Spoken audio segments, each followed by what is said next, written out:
tudo bom? Que saudade de vocês! Eu sou a Lili Café, você já sabe, arte educadora e educadora de cidadania do Núcleo Planalto. Eu tô aqui feliz da vida porque começaram as Olimpíadas. Gente, que lógico que a gente queria que começasse em outra situação, não é verdade? A gente queria que começasse com todo mundo já imunizado pela vacina contra o Covid, fora da pandemia, mas infelizmente não rolou, né? Então, a gente vai torcer de longe, né? A gente vai mandar todas as melhores energias para os atletas, porque embora muitas controvérsias, muita gente contra, a gente tem que valorizar quem se esforçou tanto, sem condições, sem poder se aglomerar, trabalhando em casa, né, para se preparar para as Olimpíadas. Mas você deve estar se perguntando aí, tia Lili, assim, esse assunto aí é de esportes, não tem nada a ver com a sua aula. Esporte, Olimpíadas, tem tudo a ver com cidadania, gente.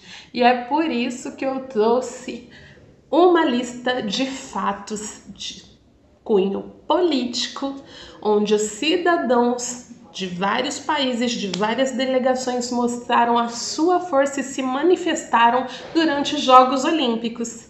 Você quer ver? Então vem para a de Fátima na web. 1, 2, 3, 4.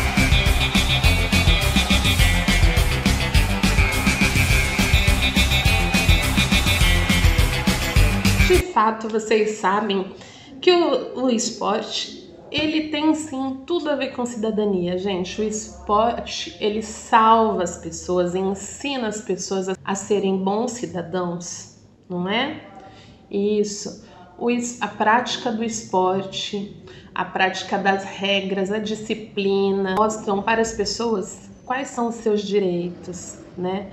Lhe dão noções do que é fazer parte de uma comunidade, né? Os jogos, todos os tipos de jogos, né? As competições, eles servem para que o indivíduo saiba que ele está ali inserido em uma comunidade, que ele faz parte, que ele é importante, seja ele como atleta, seja ele como promotor, né, uma pessoa que organiza, ou seja ele como torcedor. Todos fazem parte da mesma equipe. É por isso que quando o Brasil ganha, todos os brasileiros ganham, entendeu? Quando um país ganha, toda aquela cultura daquele país é exaltada, né? A gente vê que apesar de todos os problemas que acontecem em tal lugar, as pessoas têm os seus valores, entendeu?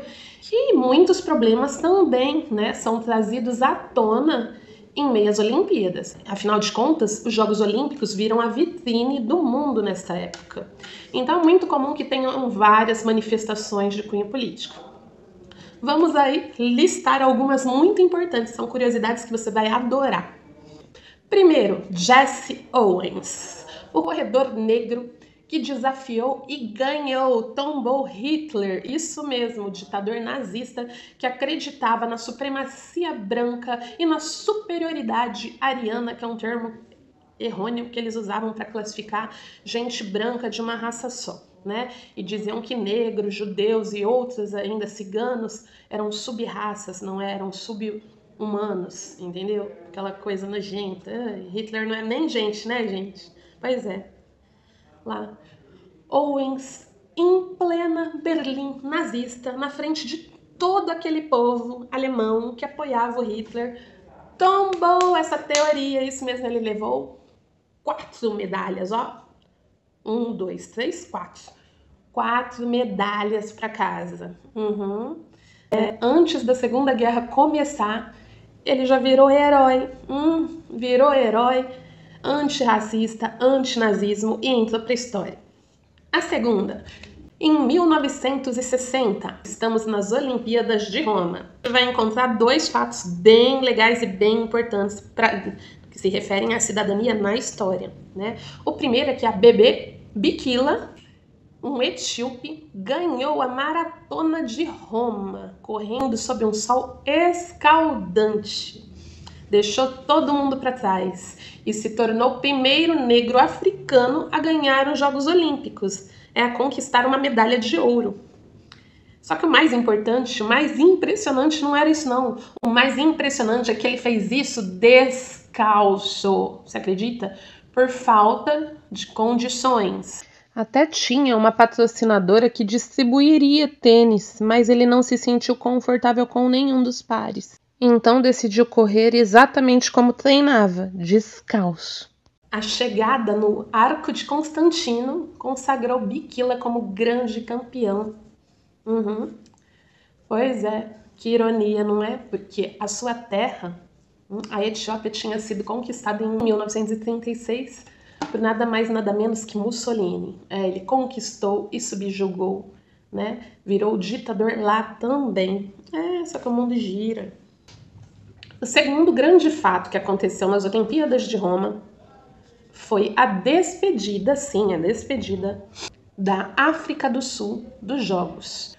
Foi uma sanção política, quer dizer, uma proibição que durou, né, que o Comitê Olímpico julgou justa, né, expulsar a África do Sul dos Jogos até que a vergonha chamado apartheid, que era um regime, né, colocado pelos governantes brancos na África do Sul, de separar completamente as pessoas por raça, né, acabasse. Era uma vergonha muito grande. O Comitê Olímpico julgou que enquanto esse tipo de regime político existisse na África do Sul, eles não deveriam mais participar. E aquela foi a última, né? Durante muito tempo, foi uma despedida desse período da África do Sul. Foi a última vez que jogaram, depois voltaram, né? 32 anos depois somente, isso em Barcelona, a África do Sul, depois de ter abandonado, graças a Deus, esse regime ridículo do apartheid, voltou a competir nos Jogos Olímpicos. Agora a gente vai falar das Olimpíadas do México. Pois é, justamente em 1968 muita coisa aconteceu. O assassinato, né, de Kennedy já havia deixado a política, né, nos Estados Unidos muito agitada. Mas aconteceu algo que incendiou o movimento negro nos Estados Unidos. Isso. E foi o assassinato do pastor e ativista político Martin Luther King. Isso, dono do poderoso discurso Eu Tenho um Sonho, onde ele contou para milhares e milhares de pessoas que sonhava com um mundo sem segregação racial. Ajudava e lutava para combater esse sistema opressor contra as pessoas negras. A maior voz do povo negro dos Estados Unidos até hoje. Milhares de protestos incendiaram os Estados Unidos naquela época, né? Foi muita revolta depois do assassinato de Luther King. O maior protesto, uma coisa muito importante, se deu nas Olimpíadas, nos Jogos Olímpicos do México.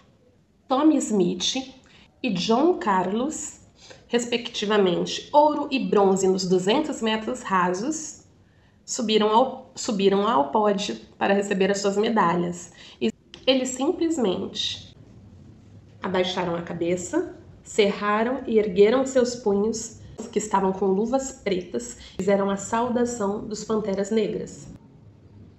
Lógico que os atletas foram suspensos, mas mesmo assim, entraram para a história como exemplos de luta dos cidadãos pela defesa dos seus direitos. Agora, uma bem triste, o Setembro Negro.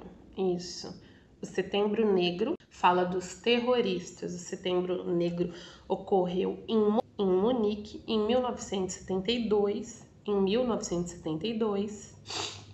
quando 8 terroristas invadiram, né, o prédio lá, o apartamento onde estava hospedada a delegação de Israel, e fizeram eles de reféns e exigiram a liberdade de 234 prisioneiros, né, que estavam nas cadeias de Israel, prisioneiros políticos, claro. O governo israelense negou, claro, porque eles não negociam com terroristas, como é a política da maioria dos países. Então, os terroristas começaram a pensar numa situação B, né? E começaram a pedir aviões e helicópteros para uma possível fuga, né? Só que a polícia, com isso, tentou armar uma cilada para os terroristas. Só que foi uma cilada muito cilada para eles mesmos. Deu ruim demais. E acabou que morreram todos os reféns. Morreu um policial alemão e 5 terroristas. E, infelizmente, né, as Olimpíadas ficaram paralisadas por muito tempo, por muitos dias. Depois houve uma cerimônia de repúdio, né, do acontecido, mas manchou mesmo assim todo o aspecto de amor, de fraternidade que os Jogos Olímpicos representam para a humanidade. Bom, também temos alguns acontecimentos políticos, né, que eu não vou me aprofundar tanto, como o grande boicote aos Jogos de Moscou, que começou com os Estados Unidos e agregou 69 países. Um triste atentado à bomba em Los Angeles, em 1996, né? Que foi outro episódio muito triste, acabou matando 2 pessoas. Mas também teve coisas muito, muito, muito legais e muito boas. Por exemplo, em 2012, nas Olimpíadas de Londres, foi a primeira vez que todas as delegações competiram com times femininos também. Por quê? Porque foi um marco, as Olimpíadas de Londres foram um marco sobre os direitos das mulheres de origem muçulmana. O Catar, Brunei e a Arábia Saudita permitiram que atletas femininas ingressassem nos Jogos. Isso foi muito lindo, a mulherada entrando emocionada, né? Foi puxado porque aconteceu na mesma época em que se comemora para os islâmicos o Ramadã.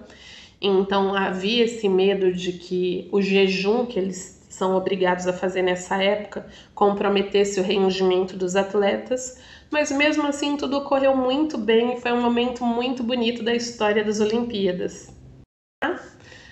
Ainda não jogaram, mas aconteceu que eles promoveram uma delegação de refugiados, porque vocês sabem que o Brasil, né, acolheu muitos refugiados nessa época. E foi muito bonito na festa de abertura, né? A delegação dos refugiados, quer dizer, das pessoas que fugiram de suas nações por conta de guerras políticas, guerra civil e tal, e foram recolhidos aqui, foram acolhidos aqui, puderam ostentar o seu orgulho, a sua liberdade, né, em um movimento político muito importante, né, e contra o preconceito. Eles foram a penúltima delegação a entrar, segurando a bandeira das Olimpíadas. Muito, muito emocionante.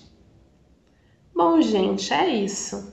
O que tudo isso tem a dizer? O que tudo isso quer dizer pra gente? É que o esporte, ele cria laços, ele desenvolve, ele salva, ele inclui a criança, o jovem, como cidadão em seu local. Desde a sua criação na Grécia, 2.700 anos antes de Cristo, os Jogos Olímpicos assumiram um papel fundamental na vida das pessoas. Para se ter uma ideia, as competições eram capazes de interromper guerras. Era um ritual conhecido por trégua sagrada, uma festa que muito tempo depois foi restituída pelo francês Barão de Coubertin, com a tentativa de reviver o espírito das primeiras competições. Eles passaram a ser um evento globalizado e de importância em todo o mundo. Um exemplo disso foi a criação de sua bandeira, de seu símbolo, os 5 arcos entrelaçados, que representam 5 continentes em união, em um momento de fraternidade e de respeito, onde diferentes cidadãos do mundo inteiro são capazes de expor também os seus problemas, as suas vulnerabilidades, e oferecer ou pedir ajuda aos seus irmãos.